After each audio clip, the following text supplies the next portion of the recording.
ли наши граждане хамят вам? Бывает такое, то, что да, конечно же, потому что, получается, некоторые жильцы домов выходят, говорят, то, что да, конечно же, спасибо, то, что вы там убрали. Другие выходят, говорят и начинают командовать: так, это вы сделали неправильно, надо сделать вот так вот. И иной раз берут даже так же лопату, ледоруб и начинают просто там показывать, как это нужно делать. И вы как-то пытаетесь с этим бороться? А с ними бесполезно бороться, потому что они этого не понимают. А вообще как реагируете на такое хамское отношение?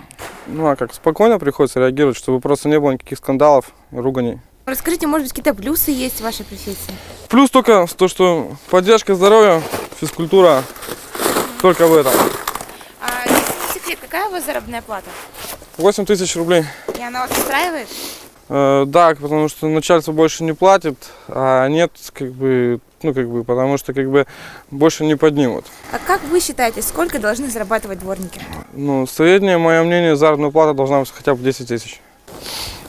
Скажите, Иван, как вообще считаете, любой человек может стать дворником и исполнять хорошо эту работу? Эту работу может выполнять, в принципе, каждый молодой человек с 15 лет, но тут есть свои нюансы. То, что получается, есть такие люди, которые по состоянию здоровья работать идут, или же у них безвыходная ситуация, им некуда пойти работать. Надо на что-то жить, надо на что-то как-то одеваться, что-то делать. То есть работать надо. Работать нужно, да, конечно же, потому что работа это превыше всего. А вообще, вы какой труд предпочитаете, физический или интеллектуальный? Я для себя, конечно же, физически, потому что, мое мнение, то, что физическая работа это самое лучшее средство, потому что это в первую очередь, для здоровья и для всего остального, Ну что же, вам спасибо вам огромное Пожалуйста. за общение. Побольше вам энергии, поменьше осадков. Спасибо вам. Всего доброго.